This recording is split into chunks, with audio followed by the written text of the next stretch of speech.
talked about in this town in relationship to Lebanon, and while that's a very important discussion to have, and a discussion that we've had here at MEI many times, it's nice to focus on Syria exclusively, and to look at the US-Syrian relationship in light of the changes in the region. In fact, the idea for this panel was born before Mohammed Bouaziz was self-immolated in Tunisia, Allah yirhamu. And we adjusted the talk accordingly to reflect the changes in the region and how these changes might play out in Syria, and also on the US-Syrian relationship. Now, traditionally, that relationship is focused on the Syrian-Israeli peace process, concerns about Syrian support for Hezbollah, Hamas, insurgents in Iraq, and, of course, the question of Lebanon. But given the changes in the region, is it time to broaden the focus to place a greater emphasis on issues like human rights and democracy? And certainly Syrian human rights activists whom I met over the years in Syria would argue that the West too rarely focused on these issues and that it's overdue that it do so. But I guess American diplomats might respond that the U.S. has limited sway with the Damascus government and very little influence in that area. So do changing regional events offer the U.S. a chance to readjust its policy toward Damascus, or alternately, do these changes in the region offer the U.S. a greater opportunity to push a Syrian-Israeli peace treaty at a time when Israel finds itself increasingly isolated in the region? What should the new U.S. ambassador to Damascus be focusing on these days? I guess he's been in place, a month and a half, 2 months? So here to talk about these issues and the question of reform in Syria are two individuals with many, many years of Syria experience behind them.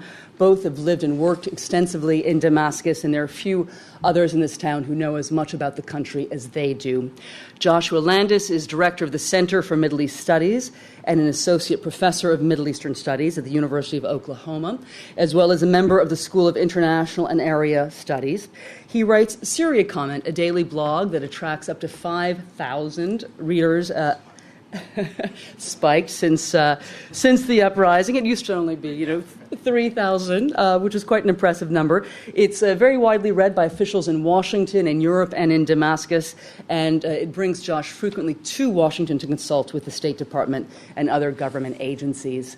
Andrew Tabler is a Next Generation Fellow in the program on Arab Politics at the Washington Institute for Near East Policy, where he focuses on how the U.S. can engage with Syria in a way that best advances U.S. interests. He's a journalist and a researcher, and the author of In the Lion's Den, Inside America's Cold War with Assad's Syria, which is coming out any day now. Lawrence Hill Books. Check it out on Amazon. And he wrote the 2007 Stanley Foundation report, The High Road to Damascus, Engage Syria's Private Sector. So I want to thank both gentlemen for joining us today. We're going to start with Josh, who will speak for about 15 or 20 minutes. Thank you, Kate. Okay. Thank you so much, Kate, and the Institute for Middle East, the Middle East Institute, for inviting me here. It's a pleasure to be back here again, and it's a pleasure to be taking the podium with my colleague Andrew Tabler, who's spent more time in Syria probably than any Western analyst in the last decade. Let me begin by saying that the changes we've seen in the Middle East and this wave of democratic revolution, or whatever we want to call it, I think have put the question of peace with Syria back, Arab-Israeli peace and Israeli-Syrian peace, back at the forefront of what America should be doing in the Middle East. Now, why do I say that? U.S. relations with Syria under Obama remain terrible, or pretty bad. The engagement with Syria and the Islamic world in general that President Obama promised when he first came to office has not materialized. The peace process is stalled. Washington must be worried about its long-term strategic position and relations in the region eroding due to the democracy uprisings that have spread across the region. In the next 20 minutes, I will argue why promoting peace between Israel and Syria is both important and should be the first step for the U.S. if it hopes to preserve its broad interests in the Middle East and good relations with Arab allies, such as Egypt and Tunisia. The democratic revolution spreading across the Arab world is fraught with opportunity, but in particular right now, danger for the U.S. If the U.S. does not solve the Arab-Israeli conflict, it will increasingly be forced to choose between friendship with Israel and friendship with its long-term allies in the region. Turkey is the bellwether for this trend. As it has grown more democratic, it has begun to criticize U.S. policies that the Turkish public feels strongly about. Chief among these are continued dispossession of Palestinians and the expansion of Israeli settlement in East Jerusalem and the occupied territories. We have already seen how the blockade of Gaza and the Mavi Marmara incident has damaged relations with the U.S. and Turkey and all but broken the historic ties between Turkey and Israel.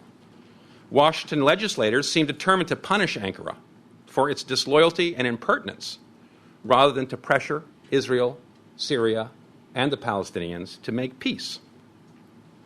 Congress has refused to confirm a U.S. ambassador to Turkey, forcing President Obama to go around him and make a term appointment, just as it did with appointing Ambassador Ford in Damascus. America's bad relations with Iran are intimately connected to the Arab-Israeli conflict. Turkey and other growing countries of importance are unlikely to march along with the U.S. on Iranian sanctions forever, unless they can see some resolution to long-term problems in the future. Turkey, for example, has already announced that it's moving ahead with its plan for $30 billion of investment in Iran and trade deals with Iran over the next 5 years. In short, democracy will undermine U.S. relations with Middle Eastern governments unless people believe the U.S. is acting as an even-handed proponent of peace and an enforcer of international law.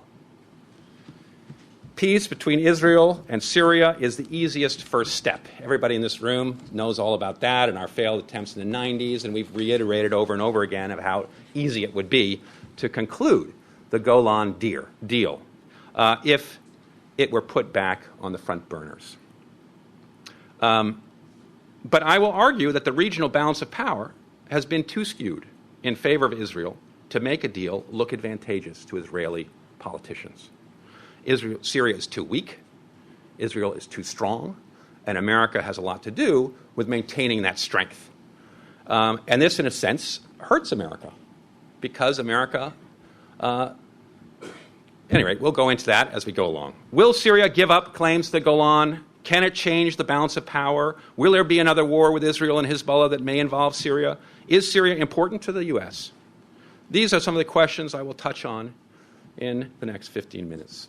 Let me just say that I want to talk a little bit about the WikiLeaks cables, because they give us, I think, a very good picture of where negotiations between America and Syria have stumbled, and why they're stuck and why they're not going anywhere.